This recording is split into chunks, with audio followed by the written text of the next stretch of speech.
Tout ça, tout est bon pour salir et pour condamner, quoi. Et il y a eu aussi une attaque, entre guillemets, on peut parler d'attaque journalistique, puisque vous avez été infiltré. Ah oui, c'est terrible. l'été 2020.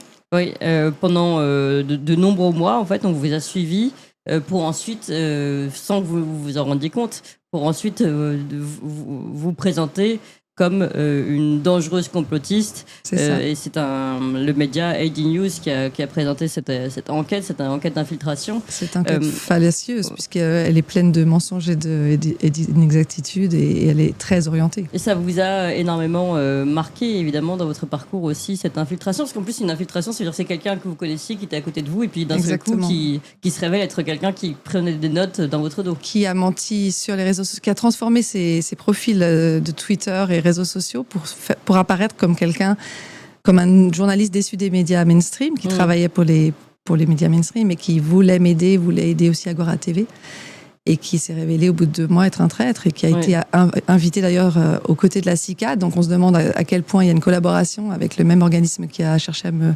licencier, avec les félicitations des médias officiels. Donc c'était assez spécial de voir que des méthodes déloyales, c'est quand même l'article 4 du code de déontologie des journalistes, soient à ce point violées et à ce point félicitées par l'ensemble, plus ou moins l'ensemble de la médiasphère. Et vous, quand